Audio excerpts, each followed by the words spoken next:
నువ్వే దిక్కైనవు, వనితల గణితంతో లోకానికి నువ్వే చాటైనవు. కన్నీళ్లను తుడిసినవు, కన్నులను మించినవు, కన్నీళ్లను తుడిసినవు, కన్నులను మించినవు, వంచిన వంటింటి బతుకుల్లో వెన్నెల వెలుగైనవు. అమ్మా అమ్మా మాయమ్మ సావిత్రి బాపులే, మా బహుజన మహిళా బతుకుల్లో వెలుగులు నీవేలే. దిక్కు మొక్కులేని శ్రీ జాతికి నీవే దిక్కైనవు, వనితల గణితంతో లోకానికి నీవే చాటైనవు. మహనీయుడు జ్యోతిబా అడుగుల్లో అడుగేసి అక్షరమై నిలిచావు, అంధత్వం తొలిచావు. అమాసలై పడి ఉన్న ఆడవారి బతుకుల్లో విజ్ఞాన గ్రంథం నీవై విప్లవ నిలవయ్యావు.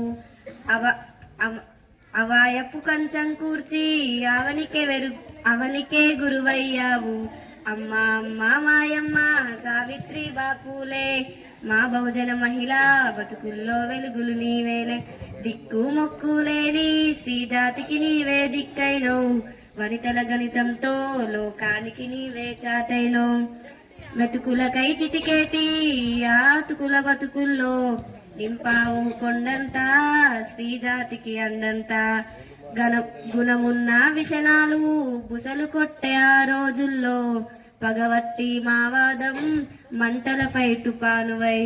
తడబడ్డ తల్లుళ్ళు తలరాతలు మార్చిన జిచ్చూసివై.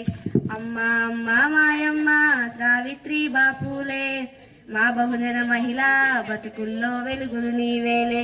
దిక్కు మొక్కులేని శ్రీ జాతికి నీవే దిక్కైనవు, వనిత గణితంతో లోకానికి నువ్వే చాటైనవు.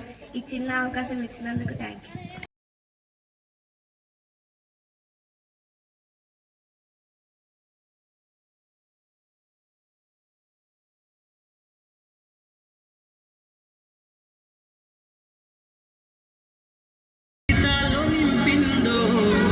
వెలుగుల దారి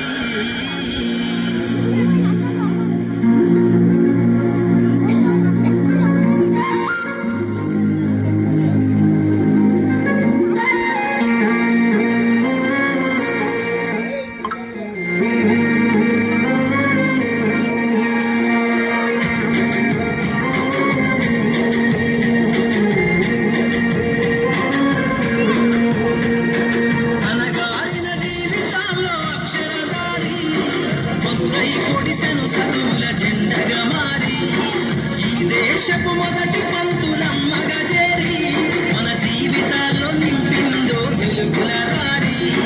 మరువద్దుర సమాజమా మహనీయులను, మరువద్దుర సమాజమా మహనీయులను, పూలే సావిత్రిబాయి త్యాగాలను. మనగారిన జీవితాల్లో అక్షరదారి పొద్దై పొడిసెను చదువుల జెండగా మారి, ఈ దేశపు మొదటి పంతులమ్మగా చేరి మన జీవితాల్లో నింపిందో వెలుగుల దారి.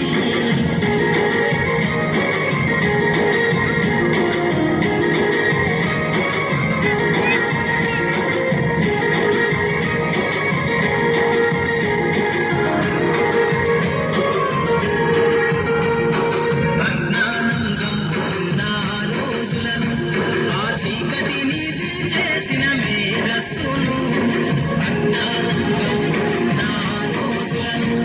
ఆ చీకటిని చేసిన మేధస్సును బలపం పట్టించిన బాధ్యతలను, ఆ సంఖ్యలను దంపిన జ్ఞాపకాలను, బలపం పట్టించిన బాధ్యతలను, ఆ సంఖ్యలను దంపిన జ్ఞాపకాలను.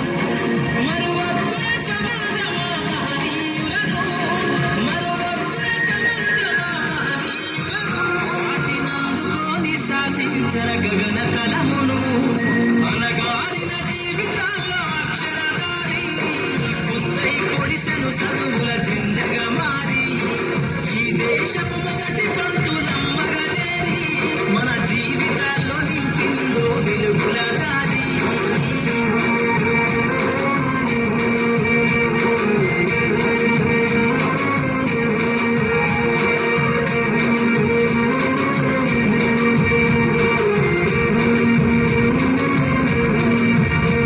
నీ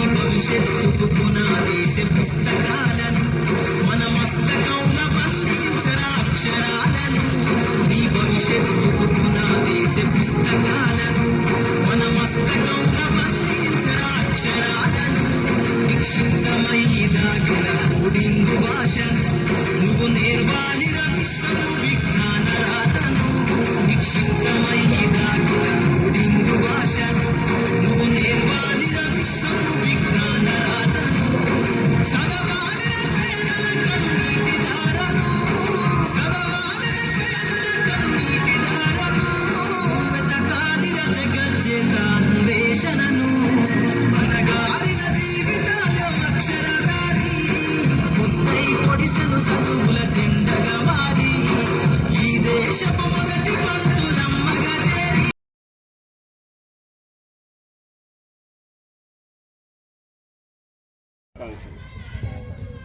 అయితే ఈరోజు సావిత్రిబాయి పూలే గురించి ఇంతగానం చెప్పుకుంటున్నాం.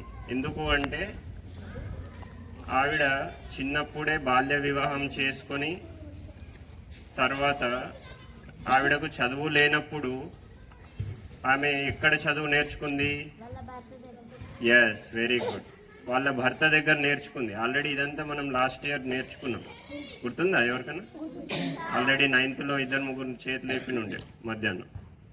సో భర్త ఆవిడకు చదివి నేర్పించారు. తర్వాత ఏమైంది? ఆమె నేర్చుకొని మరి నేను చదువుకున్నా, ఇప్పుడు డబ్బులు సంపాదించినాం అనుకో నా దగ్గరనే ఉండాలనుకుంటాం కదా, కానీ చదువు మాత్రం వేరేళ్ళకి పంచినా కూడా తగ్గది. డబ్బులు ఇప్పుడు నేను 10 రూపాయలు పంచేసిన అనుకో నా దగ్గర 10 రూపాయలు ఉంటాయి ఎవరా? కానీ చదువు మాత్రం నేను 10 కొత్త విషయాలు నేర్చుకున్నా అనుకో 10 మందికి పంచితే పోతాయి అవి? ఇంకా పర్ఫెక్ట్ అవుతాం దాంట్లో. తెలుసా ఇది?